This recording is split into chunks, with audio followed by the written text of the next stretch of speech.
Today in this video, I want to talk about 5 essential social skills you must learn in your 20s. By investing your time and energy into developing those social skills, you can be 100% sure that they will serve you well in your 30s, 40s, and till the rest of your life. By the way, if you're new here, then welcome! My name is Gita, and on this channel I talk about practical communication tips for everyday life. Now, without further ado, let's roll. The first skill that in my opinion is one of the most important is the skill to build and strengthen the relationship with other people. I think this skill is commonly overlooked and not that obvious. We understand that this is a very important skill to have a little bit later in life, because we don't really think that we need to learn how to meet new people, because there is always lots of people around us. First of all, you're surrounded by your parents, by your family. After that, you go to the kindergarten and you have lots of people there. After that, you go to school and you have lots of classmates. After that, you go to university and you also have people to talk to. And just because with those people we're surrounded for some pretty good amount of time, eventually, sooner or later, we all get acquainted. So we don't really think about this skill, about the skill of meeting other people, of presenting ourselves and strengthening a relationship. But what's interesting is that after university ends, after we all graduate, all of those connections that we had start slowly disappear. We all have different roads in our lives. Some people go this way, other people go that way, and after time, sooner or later, we have way less and less people that we met in university. And that's why it can also be very hard to find friends later in life, simply because we don't have this skill, because we didn't really even care to develop it. So the skill to constantly connect with new people and build relationship with them is very crucial for our success. It's very useful in professional life. For instance, sometimes you have this project, this idea in your head, but you cannot pull it off only by yourself. You need new people. Maybe you don't have some resources or you don't know something, so you need to meet new people and connect with them, so together you can do this big project. It's also important for your personal development. For instance, one day I decided to learn English, and I didn't really know anyone who would love to learn with me, so I just went online and found some people who were interested in that. Also found people who were native speakers in English, and started connecting with them, started talking to them, and also was practicing with them. The same thing with going to the gym. Maybe right now you decide, you know what? I want to go to the gym, I want to lose weight, or I want to get jacked. And if you look around, if you look at your friends and, your social circle, you might see that, you don't really have any people who has the same goal, people who you can cooperate with. But if you have this skill, the skill of finding new people and connecting with them, that's not a problem to you. You can just go to the gym, find friends there, maybe find them online. What I'm trying to say here is that after the university, we have like this amount of people that we're connected to, right? And then slowly, year after year, there will be disappearing from our lives. This skill of constantly finding new people who can make your life better, who can help you to achieve your dreams, it's a very important skill to have, and it will serve you very well in the future. Skill number 2, getting along with people. Look, people are very different. We all have different upbringing, different education, different families, different social circles, different environment. But in order to achieve bigger things in this life, you need to learn how to cooperate, how to work together as a team. For this, you will need to learn how to get along with people who surround you. It's actually very important when you're somehow connected to the project that a lot of people work on.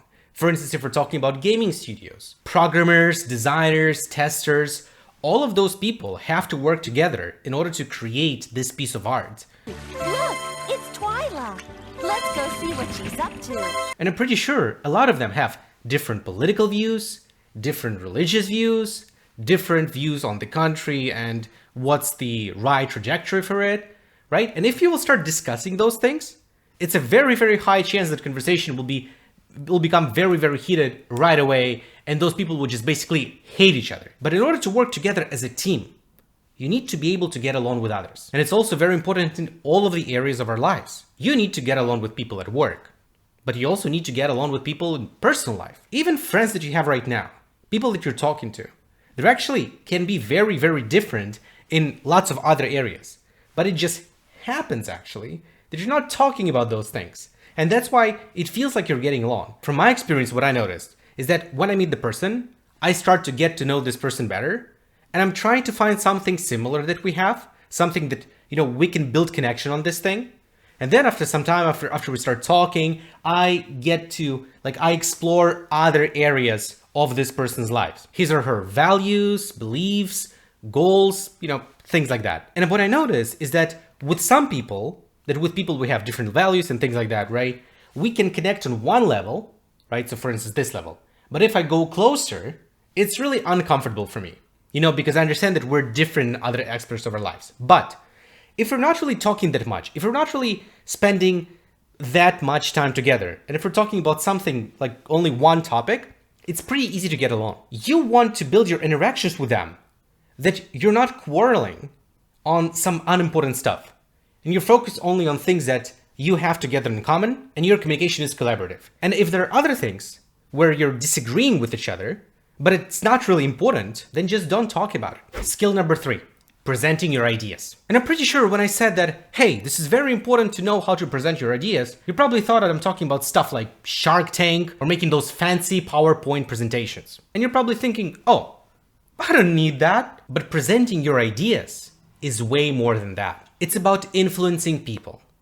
It's about to tell them to do it your way. There are different ways to do it. There are different frameworks. But I want to say that having the ability to persuade will really help you throughout, again, all of the areas of your lives when it comes to dealing with people. In business environment, if there is some sort of a business meeting, it will help you to convince someone to do it your way, explain your point, articulate it concisely, convince people, and you will be a valuable team member. Because while other people just sitting like that and don't know what to say, you have your own thoughts, you're a professional at what you're doing, right? You have your own opinion. You say, hey, we'll do it this way because of this and this and this. You're articulated and people might listen to you and you will be a better leader. But also in your personal life, sometimes you have situations where you have one vision, your counterpart, I don't know, your spouse, girlfriend, boyfriend, your friend, has different point of view. And you need to convince him or her that it's better to do it your way. Because sometimes you know that you're right. But it's one thing to know that you're right,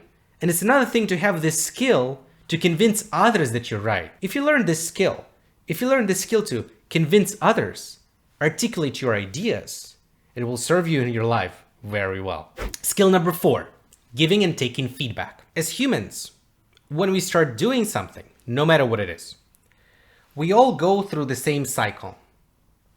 First of all, we try something, we do some actions, then we get result, we analyze the result, get feedback from it, right? And then we change our course of action.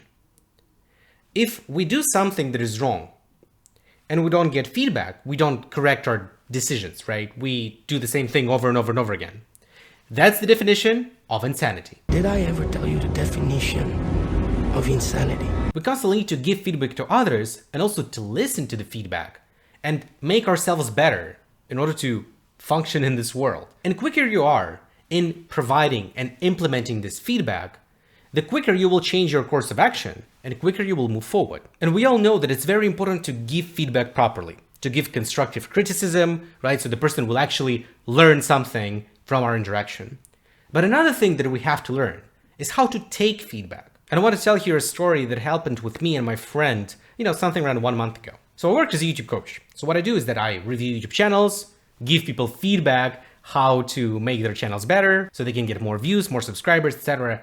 And she came to me and she has a small YouTube channel and she asked, hey, I actually got this weird email. Want to take a look at that? They're asking if I want to collaborate with them, but it looks a little bit weird. It also looks like a very, very weird email. So she was just asking for my advice. What should she do? And we started talking. I don't really remember exactly the whole conversation, but I remember that I gave her some advice and also said at the end, hey, but also don't download anything. Because if you do, sometimes, this thing can contain a virus and you will lose your account. I know that even from my experience, because lots of people wanted to hack my YouTube channel in the past. And I know lots of people who were victims of those hackers. Of course, I gave her this advice because I really cared and didn't really want her to lose her channel. But from her, I heard this. Hey, I work as a programmer. Why are you telling me that? I know that I should not download any weird software. So basically she was interrupting me, right, from something important, right? So from what I was doing and asking me for help. I spent time, energy, right, and focus in order to fully help her. But instead of this, she's saying, hey, I actually work as a programmer. You think I don't know that? Like, what? Well, first of all, I don't keep that in mind 24/7, that she works as a programmer, right? And I just got really pissed about it like in that moment. And I said, well, I just know how many people lost their channels because of this, but you do you, I guess. And I use this story just to show you as an example that it's very important not only to give feedback properly, but also to take feedback. Because if you're asking someone for advice, sometimes it can be that we have our egos, and if we hear something that we don't want to hear, our ego starts to hurt and we become very defensive. But if you really want to get better, if you really want to improve yourself and you need to ask for feedback from someone, really listen, say thank you, and do not try to. That's actually also happens sometimes in my case, in my life, is that I'm trying to convince people that they're wrong. Is that I'm asking for feedback, they give me some advice, and I'm like, well, yeah, but no. And now we have some sort of a debate that I'm trying to convince them that they're wrong and I'm right. But this is the wrong thing to do, because the next time they will feel like, you know what, it's better just to say that, yeah, everything is good, bro. So we will not have any of those quarrels. So you need to learn how to take the feedback. And even if you disagree with that, just say, hey, thank you for your opinion. Really appreciate it, right? Maybe you know that in your situation it will not work. That's totally fine. That's not this person's job to do the work for you, right? But if you're asking for feedback, follow it with gratitude. And then the next time when you're asking for feedback, this person will be willing to do it again and again and again. And the skill number 5 is conflict resolution. As you might guys know, life is not a pleasant walk in the park. And when you're dealing with people, it's not only about that, hey, you're laughing and having a great time together, right? And everything goes smoothly.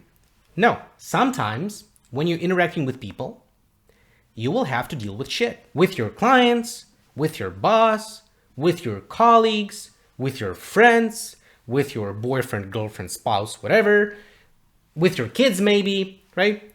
All of them. With all of them, sooner or later, you will have conflict. It's not about the question of if, it's the question of when and how big they will be. So the ability to handle this shit, it's also a very, very, very important social skill, because you will need to be able to deal with it gracefully. It's not that you can just say, hey, you know what? Go yourself. Goodbye. I mean, yeah, sometimes you might need to do that, but it's never gonna work if you do that with every person, right? No, you still need to collaborate, you still need to cooperate, you still need to work together. And that's why skills in conflict resolutions like setting personal boundaries, setting no, resolving conflicts, sometimes fixing relationships, apologizing sometimes, because sometimes you also do something that is wrong, right? All of those skills are very important when you're dealing with people and you need to maintain a relationship. And if you know how to meet new people, how to build relationship with them, how to present your ideas, how to get along, and how to resolve conflicts, those people skills will help you to achieve your personal and professional goals. And this is it for today. I hope it was useful for you. My name is Akira, and I'll see you next time. Goodbye.